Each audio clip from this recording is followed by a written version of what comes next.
Chers amis, bonjour, shalom aleichem, quelle joie de vous retrouver, Baruch Hashem, dans ce début d'hiver. En effet, en venant, Be'ezrat Hashem, dans les studios de Torah Box, eh bien, j'ai mérité de voir la pluie à Jérusalem, Baruch Hashem. On l'attendait depuis longtemps, vous aviez bien prié, eh bien, c'est un signe de bénédiction. En effet, le fait qu'il pleuve en Eretz Israël, même dans le monde entier, parce que la pluie représente le lien qu'il y a entre le ciel et la terre, Yehi Ratzon, Be'ezrat Hashem, et bien qu'il y a toujours la bracha et qu'on soit zoché toujours d'être proche d'Akadosh Baruch Hu.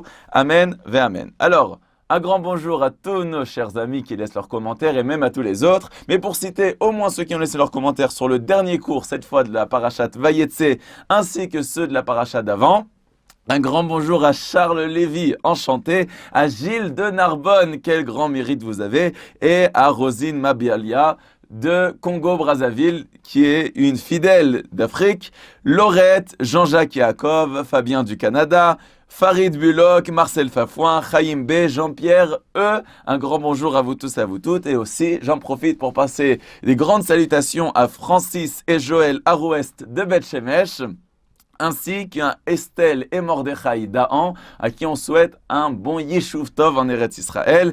Et on souhaite aussi un grand Mazal Tov à Tzipora Perez et Eli Marciano pour leur fiançailles. Et j'en profite aussi pour ajouter un grand Mazal Tov à mon cher ami, Monsieur Daniel Israël et son épouse Muriel, pour la bar mitzvah de leur cher fils, Eliaou Shlomo, Shegdal la Torah, le Choupa, ou le Maasim Tovim, Amen ve Amen. Alors, après avoir fait cette petite intermède de citation et d'avoir justement salué chacun d'entre vous qui ont laissé leur nom, et je salue bien sûr toutes les autres personnes qui n'ont pas salué leur nom, donc bonjour à vous, oui, monsieur ou madame, eh bien, nous allons tout de suite entamer le cours Be'ezrat Hashem sur la parashat Vayishlach qui est intitulé les anges qui nous entourent.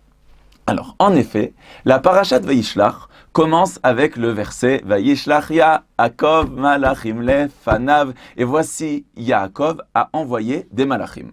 Alors, si on traduit littéralement, malachim peut signifier des messagers. Mais Rashi, le célèbre exégète de France, eh bien, nous explique Malachim, Malachim, Mamash. C'est-à-dire que Yaakov Avinu, notre patriarche, l'élite des patriarches, Yaakov entend que son frère Esav vient avec 400 guerriers pour le tuer. Et alors Yaakov se prépare de 3 manières, comme vous le savez, par bien sûr la prière, par les cadeaux, et aussi il se prépare à la guerre s'il n'y a pas de solution. Mais voilà qu'au niveau des cadeaux, Yaakov envoie des malachim, et Rachid de nous dire, il envoie des vrais anges qui vont accompagner tous ces nombreux cadeaux. Alors les cadeaux de l'époque, c'était des chameaux, c'était tous les autres animaux qui étaient des offrandes pour son frère pour calmer sa colère. Alors, premièrement, pourquoi des anges? Et deuxièmement, pourquoi il est écrit dans le verset Vayishlach Yaakov malachim lefanav, c'est-à-dire les anges devant lui. C'est bien évident, devant lui et pas derrière lui.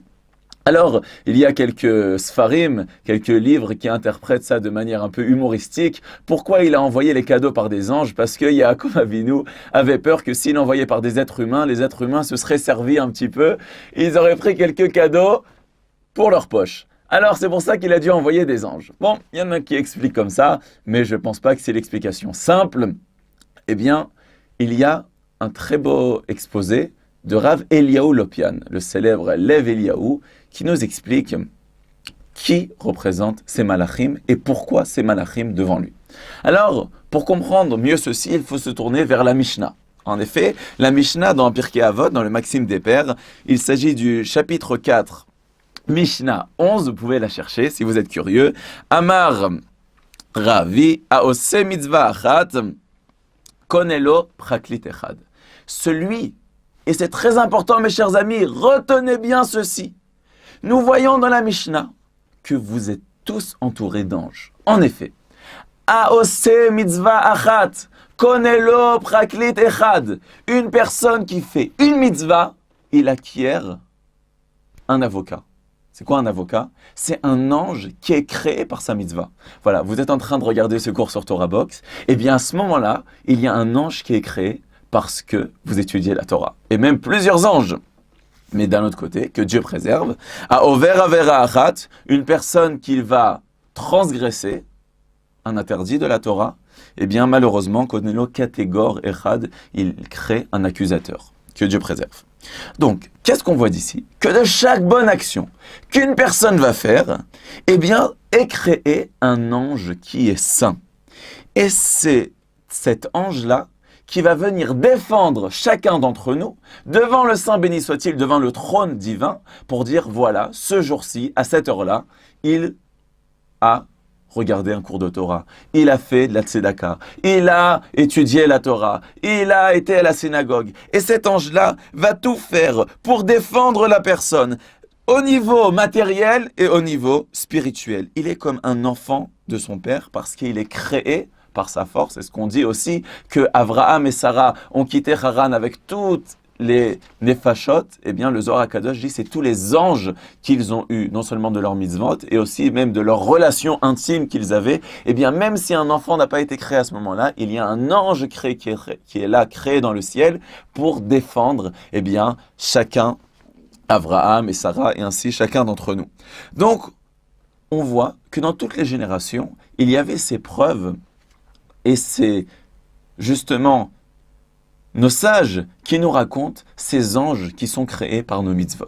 Et même si on ne les voit pas à l'œil nu, eh bien, nous avons confiance dans les paroles de nos sages qu'à chaque instant où nous faisons une mitzvah, eh bien, il y a un ange qui est là, à notre côté, et aussi, il sera là après 120 ans, le plus tard possible, Be'ezrat Hashem, lorsqu'on arrivera dans l'au-delà, devant justement le tribunal céleste, pour témoigner de toutes les actions que nous avons faites après 120 ans, Admea Ve'esrim. En tout cas, on voit que même beaucoup plus tardivement, ce n'est pas à l'époque de le patriarche Abraham, mais à l'époque du Bet Yosef. Vous connaissez sans doute son autre nom, Rabbi Yosef Karo, l'auteur du Shulchan Aruch, celui qui a écrit ce recueil de lois que tout le peuple juif à travers le monde, eh bien, est justement respectué de toutes ces lois qui ont été écrites par le Bet Yosef, par Rabbi Yosef Karo, et justement son associé, si l'on peut dire, le Rama, Rabbi Moshe Isserles. Eh bien, Rabbi Yosef Karo avait l'habitude d'étudier Shisha Sidrei Mishnah, c'est-à-dire les 6 livres de la Mishnah. Il étudiait, et par ce mérite, il y a un ange qui a été créé par ce mérite, et qui est venu étudier avec le Bet Yosef. Et le Bet Yosef, le Rabbi Yosef Karo, l'auteur du Shulchan Aruch, eh bien, a étudié de manière constante avec cet ange. Et il a même, eh bien, écrit tout ce qu'il a appris de son ange, et il a retranscrit dans un livre qui est connu et qu'on peut acheter dans n'importe quelle librairie. Il s'agit du livre Magid Mesharim. C'est-à-dire, c'est le livre que le Shulchan Aruch a écrit, l'auteur du Shulchan Aruch, de tout ce que l'ange, eh bien, lui a raconté, des secrets qu'il y a dans le ciel. Donc on voit que même dans l'époque, qu'on va dire plus actuelle, eh bien, il y avait encore des tzadikim qui avaient le mérite de connaître même ces anges qui ont été créés par le mérite de l'étude de la Torah et de toutes les autres mitzvot. On voit même le Shlah HaKadosh. Le Shlah HaKadosh, bien connu, qui est enterré à Tibériade, connu pour sa célèbre prière pour les enfants. Eh bien, le Shlah HaKadosh raconte dans son livre, justement, Shnei Luchot Abrit, l'histoire de la soirée de Shavuot, où 10 grands tzadikim de la génération, en particulier aussi l'auteur du Shulchan Aruch, ont étudié dans une grande sainteté les 2 nuits de Shavuot, puisqu'ils étaient en Chutz La'aretz, et à ce moment-là, eh bien, il y a eu des malachim, une voix du ciel qui est arrivée, et toute l'histoire est racontée d'une chose qui est incroyable. Ils ont vu justement un dévoilement spirituel qui est très très grand. Et qui faisait partie de ces 10 tzadikim? Donc on a dit le Shlah, le Bet Yosef, il y avait aussi Rabbi Shlomo Alkabetz, connu surtout pour son cantique que nous chantons dans toutes les synagogues à travers le monde. Il s'agit bien sûr le vendredi soir du Lechadodi Liyikrat Kahala Pene Shabbat Nekavela Shamor Vezachor Vedibur Echad. Donc, il s'agit de l'auteur du Lechadodi qui a été présent, qui était un grand kabbaliste, et que lui aussi, il a vu ce dévoilement céleste à ce moment-là. Donc tout ça, c'est pour nous dire, même si on va redescendre sur terre, mes chers amis, mais de savoir que même si nous, on n'a pas le mérite de voir ces anges, mais en tout cas, ces anges sont là autour de nous pour nous protéger. Et il faut le savoir, et c'est très important, et ça nous renforce, qu'une mitzvah n'est pas perdue. Vous vous en souvenez, le cours il y a quelques semaines, qu'on ne perd pas de faire une mitzvah. Ben voici une autre dimension de l'accomplissement des mitzvot, puisque maintenant on découvre que lorsqu'on fait une mitzvah, eh bien, il y a un ange à notre côté. Comme on sait, il y a un verset qui dit dans la Torah, dans les Tehilim précisément, qui malachav yetzavelach lishmorcha bechol derechecha, Al-Kadosh Baruch Hu nous dit qu'il envoie ses anges pour nous protéger, qui sont à notre droite, etc., etc. Eh bien, ces anges-là sont tout simplement les anges qui sont créés par nos mitzvot, par nos bonnes actions. D'un autre côté, que Dieu préserve, si on fait une avéra, eh bien, il y a des choses très mauvaises qui peuvent chalila vechas venir, et comme on dit que par l'impureté du péché, eh bien, il y a un ange impur qui est créé, et ce qu'on appelle en hébreu les malachei chabala, que Dieu préserve, un ange, eh bien, qui fait du mal, ou les mazikim, et qui lui fait du mal au niveau spirituel et même matériel, qu'Hachem nous protège, amen ve amen. D'un autre côté, nous explique le Rav Shvadron qu'on comprend mieux un passage du Talmud. Le passage du Talmud, eh bien, est dans le traité Yuma, page 39a, il est écrit qu'un homme qui se sanctifie un peu, on le sanctifie beaucoup. Un homme qui se sanctifie dans ce monde, on le sanctifie dans le monde d'en haut. Un homme qui fait du mal dans ce monde, on le rend impur encore plus. Alors, qu'est-ce que ça veut dire tout ça? Parce que, pourquoi il va être plus impur de ce qu'il a fait? Pourquoi s'il se sanctifie un peu, on va plus se sanctifier? Eh bien justement, explique le Rav Shvadron que le fait qu'une personne va faire une mitzvah, il y a déjà le mérite de la mitzvah. Mais maintenant, lorsqu'il fait une mitzvah, il a en plus un ange qui va l'accompagner. Donc, il est encore plus sanctifié. Et ainsi, à l'inverse, pour, eh bien, les avérotes. Alors, tout ça, c'est pour maintenant mieux comprendre le verset de notre cher paracha. Je pense que vous êtes très intelligent et vous l'avez compris de vous-même. En effet, Vayishlach Yaakov malachim lefanav. Yaakov a envoyé des anges devant lui. C'était qui ces anges qui étaient devant lui? Eh bien, il s'agit tout simplement des anges qui ont été créés par ces nombreuses mitzvot. Il ne voulait pas se servir des anges du Saint béni soit-il, il a pris des anges qui l'accompagnaient, tout simplement. Donc, il a pris ces anges justement pour qu'ils puissent le défendre devant Esav, son frère. Donc, eh bien, on voit aussi une idée qui est très importante. On pourrait croire que c'est que lorsqu'on fait une mitzvah, que on a un ange qui est créé. Mais si on fait rien, voilà, vous êtes assis, vous croisez les bras, mais d'un autre côté, vous n'avez pas fait de mitzvah, vous n'avez pas fait de péché non plus, mais vous vous êtes retenu de faire un péché. Alors, est-ce que pour ça aussi, il y a un ange qui est créé? Peut-être que c'est que quand on fait une bonne action, au niveau, eh bien, de l'action qu'il est créé, un ange. Mais si on ne fait rien du tout, alors c'est vrai, on s'est empêché de faire une avéra. Sur ça aussi, il crée un ange? À votre avis? Question pour un champion, non, pour un tzaddik. Alors, qu'est-ce que vous dites? Eh bien, je pense que vous avez raison.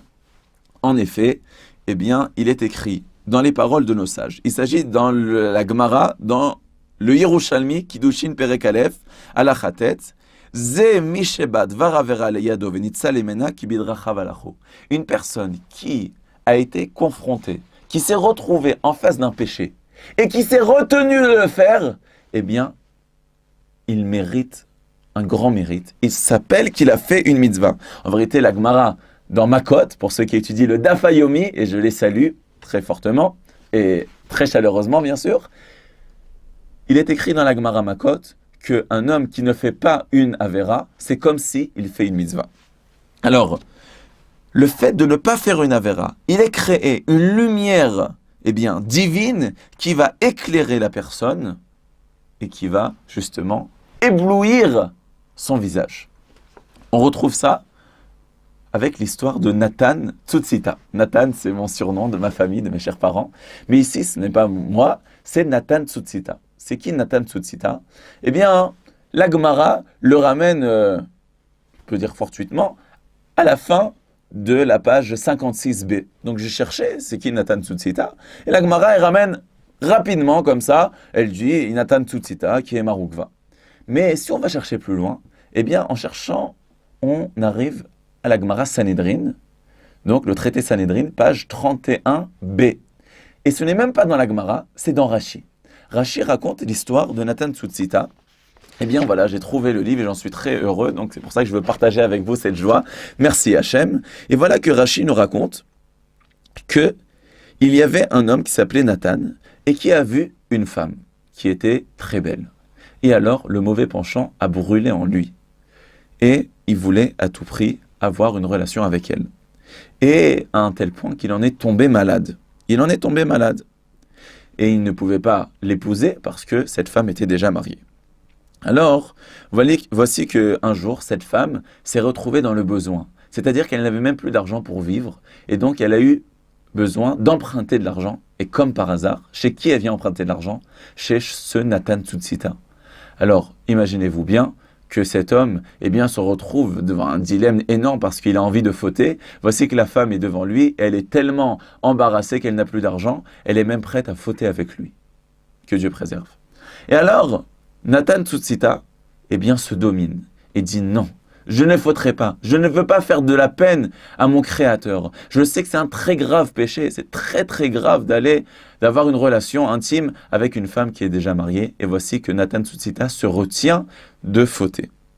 Et à ce moment-là, lorsqu'il sort dans le chouk, il y a un Tana, il s'agit de Rabbi Akiva, qui voit cet homme avec une lumière qui l'éclaire. Ner d'Alouk al-Rosho. Il se demande, mais qui est cet homme?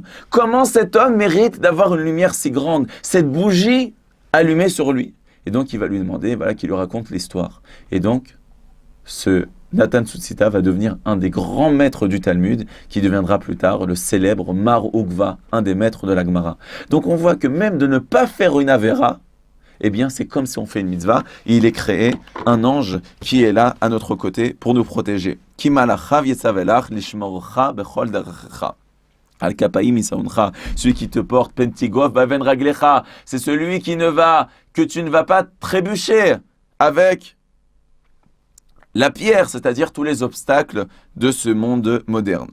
Alors, d'un autre côté, on voit que ça, c'est le côté positif de la vie, mais il y a aussi le côté négatif, parce que c'est vrai que Yaakov, il a des bons anges, mais Esav aussi a un mauvais ange. C'est qui l'ange de Esav? C'est le célèbre ange qui va lutter contre Yaakov toute la nuit jusqu'au lever du jour.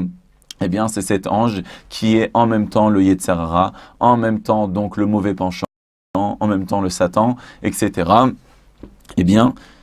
C'est ça que Yaakov a très peur. Lorsque Yaakov lève ses yeux et qu'il voit cet ange, ça nous rappelle l'histoire plus tard dans la Torah, où on voit Parashat Beshalach, où le peuple juif lève les yeux au ciel et il voit que lorsque le peuple égyptien est à la poursuite du Ham Israël, il voit dans le ciel justement les ange de Mitzrayim, l'ange d'Égypte, qui part en guerre contre le Ham Israël. Donc on voit que dans toutes les générations, il y a l'ange de l'impureté, l'ange du mal qui est là aussi. Et ce combat qu'il y a entre Yaakov et l'ange du mal, qui va durer jusqu'au matin, où Yaakov va vaincre, mais non sans séquelles, puisque Yaakov Avinu est frappé durement au niveau de la hanche, et nos sages de nous dire qu'il s'agit, c'est quoi la hanche? Alors il y en a qui vont expliquer, c'est Tamrin Doraita, c'est-à-dire que c'est ceux qui soutiennent la Torah, qu'il y aura de moins en moins de gens qui vont donner l'argent pour la Torah. Et c'est pour ça, mes chers amis, je vous encourage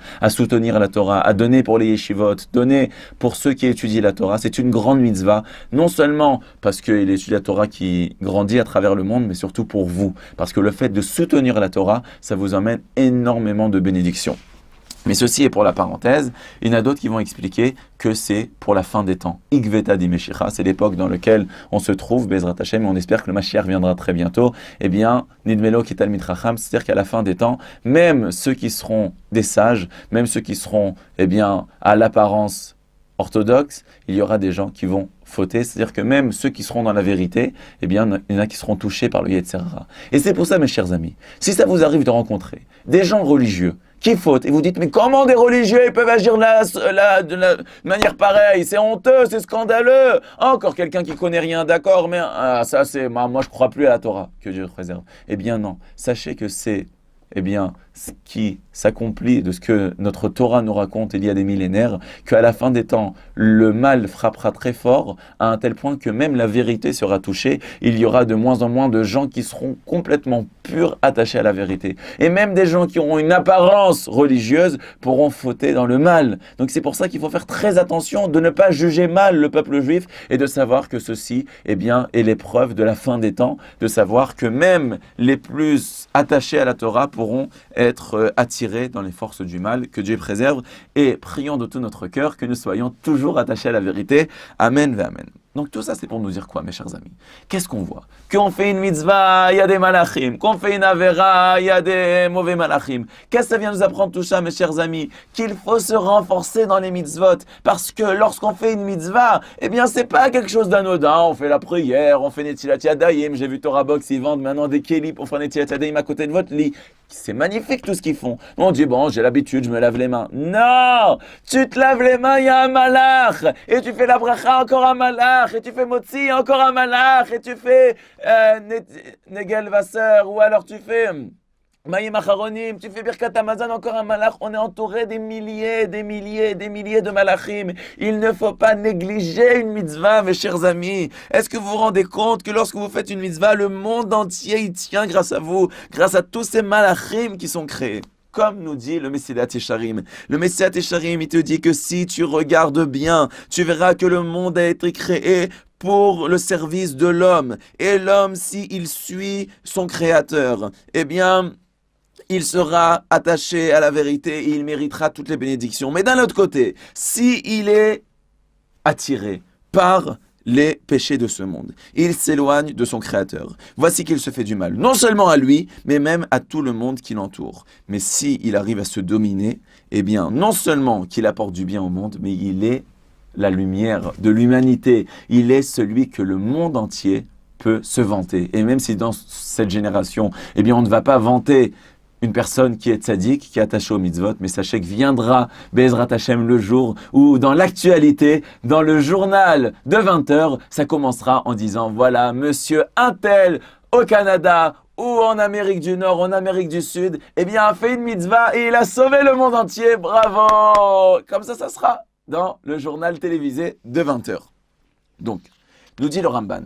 Le Ramban, il nous dit quelque chose de très important, que si on montrait à une personne la punition qu'il y a dans le Gehinnom, dans l'enfer, que Dieu préserve, eh bien, un homme serait d'accord même de passer toutes les souffrances dans ce monde, même les souffrances les pires que Job a dû passer, juste pour éviter d'avoir un instant de souffrance dans le Gehinnom, dans l'enfer, dans la Géhenne. D'un autre côté, la Gemara nous dit, dans Brachot, qu'une personne qui lit le schéma, vous faites le schéma, mais c'est bien évident, et si c'est le soir, n'oubliez pas de le faire, et si c'est le matin que vous avez écouté le cours avant Shacharit, faites Shacharit, c'est très important.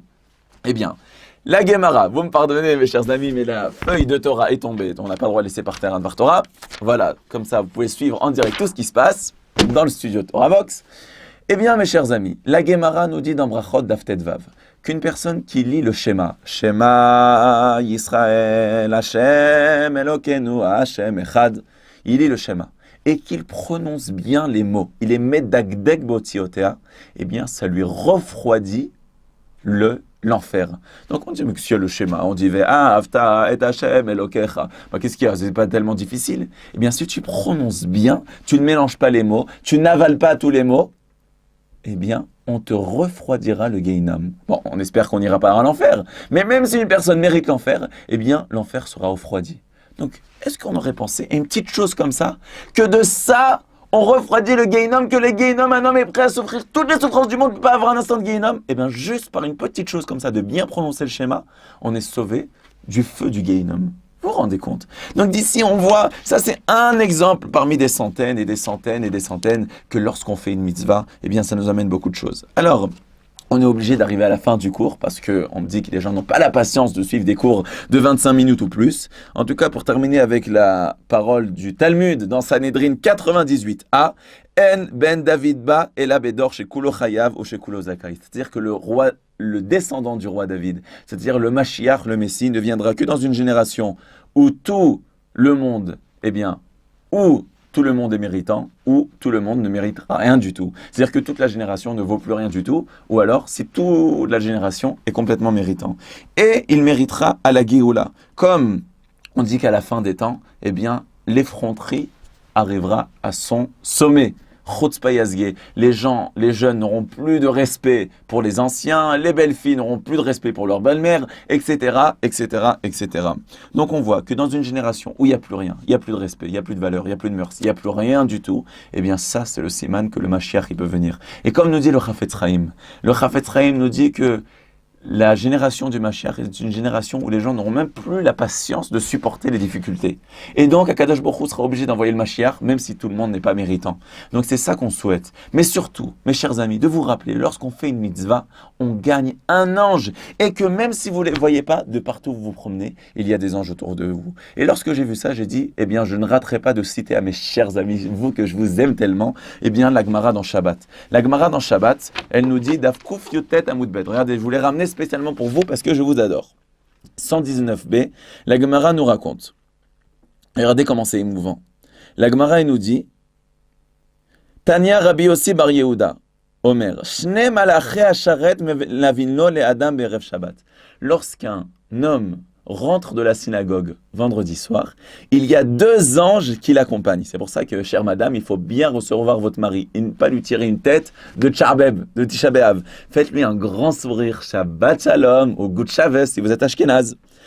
Et voilà que lorsqu'il rentre à la maison, eh bien, si les anges voient qu'à la maison il y a les bougies de Shabbat allumées, la table de Shabbat posée, le lit qui est bien fait, le malach bon dit Yehi Ratson que ça soit comme ça pour le Shabbat suivant.